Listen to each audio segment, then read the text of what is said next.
Friends எல்லோரும் எப்படி இருக்கீங்க? நானும் ரொம்ப சூப்பராக இருக்கேன். இன்றைக்கி வந்து நம்ம ஃபிஷ் பிரியாணி பண்ண போகிறோம். அதுக்கு என்னென்ன வேணும்னு பார்த்துக்கலாம். ஓகே, தக்காளி, பச்சை மிளகா, ஒரு பெரிய எலுமிச்சம்பழம், அப்புறம் இது என்னது, புதினா, இது மல்லி இலை.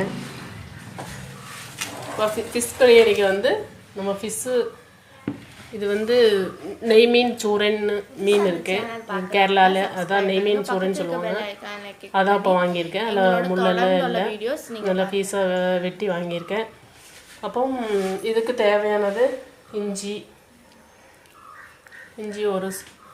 ஒரு ஸ்பூனு,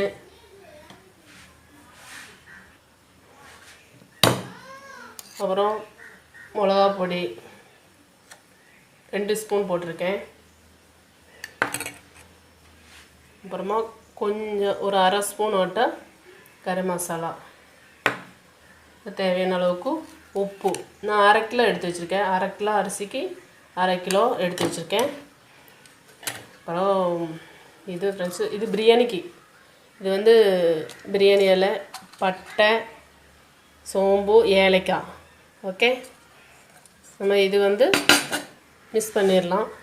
அப்புறம் ஒரு பகுதி லெமன் சாறு பிழிஞ்சு விடலாம். இப்போ அது எல்லாம் மிக்ஸ் பண்ணி வச்சுருக்கேன். அப்போது ஒரு 1/2 அன் ஹவர் ஆகணும். அப்புறமா நம்ம அது வந்து இது இப்போ எண்ணெய் நல்லா சூடாயிடுச்சுங்க. இந்த பதத்துக்கு நம்ம மீன் போடலாம்.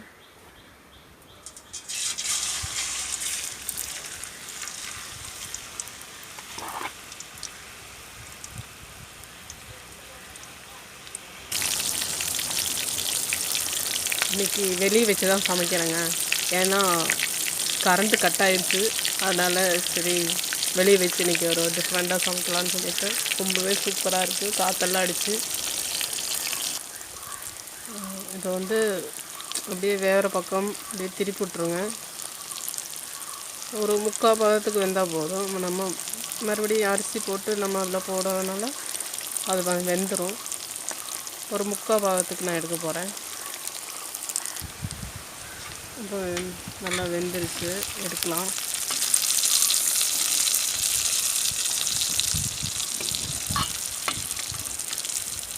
எல்லாம் ஒரு 3/4 பதத்துக்கு வெந்திருக்கு.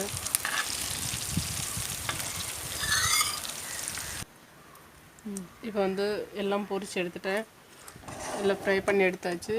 அப்புறம் நம்ம இதுக்கு பிரியாணிக்கு நான் அதே எண்ணெயை தான் ஊற்றிருக்கேன். அதுக்கு இது எப்படி பண்ணுறதுன்னு பார்ப்போம். ஏலக்காய், பட்டை, கிராம்பு, பிரியாணி இலை,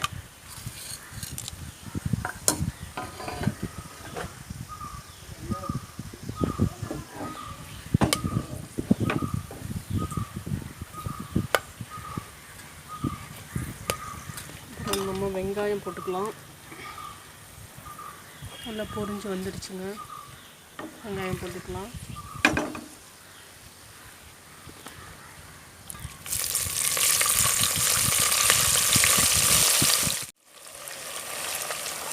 காற்று அடிக்கிறதுனால கொஞ்சம் டக்குன்னு ஆகுமாங்க, லேட் ஆகுது. நான் அப்போது இஞ்சி பூண்டு பேஸ்ட்டு போட்டிருக்கேன். இஞ்சி பூண்டு பேஸ்ட்டு வந்து நான் 3 ஸ்பூன் போட்டிருக்கேன்.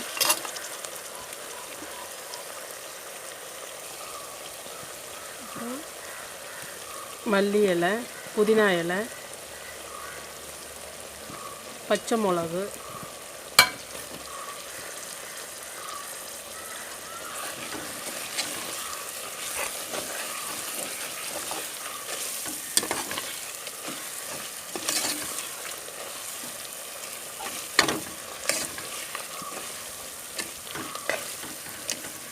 அப்புறம் தக்காளி போடலாங்க.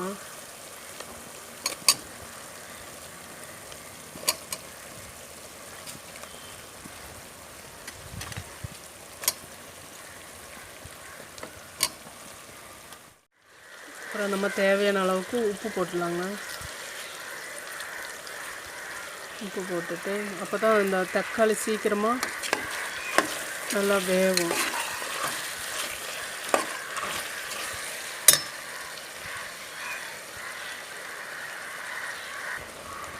இப்போ மிளகா பொடி போட்டுக்கலாங்க. மிளகா பொடி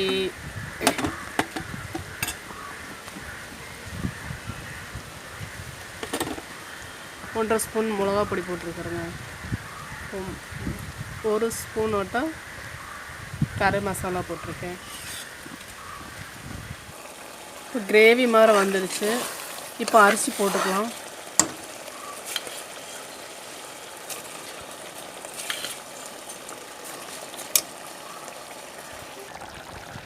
இப்போ இந்த ஸ்டேஜுக்கு வரும்போது அந்த ஃப்ரை பண்ண மீன் எடுத்து இதில் போட்டுக்கலாம். இப்போ வந்து மூடி போட்டு அடைச்சி வச்சிடலாம். வந்து ஒரு விசில் அப்புறம் கொஞ்சம் சிம்மில் வச்சா உங்களுக்கு ரெடி ஆயிரும். இப்போ பிரியாணி ரெடி ஆயிடுச்சுங்க.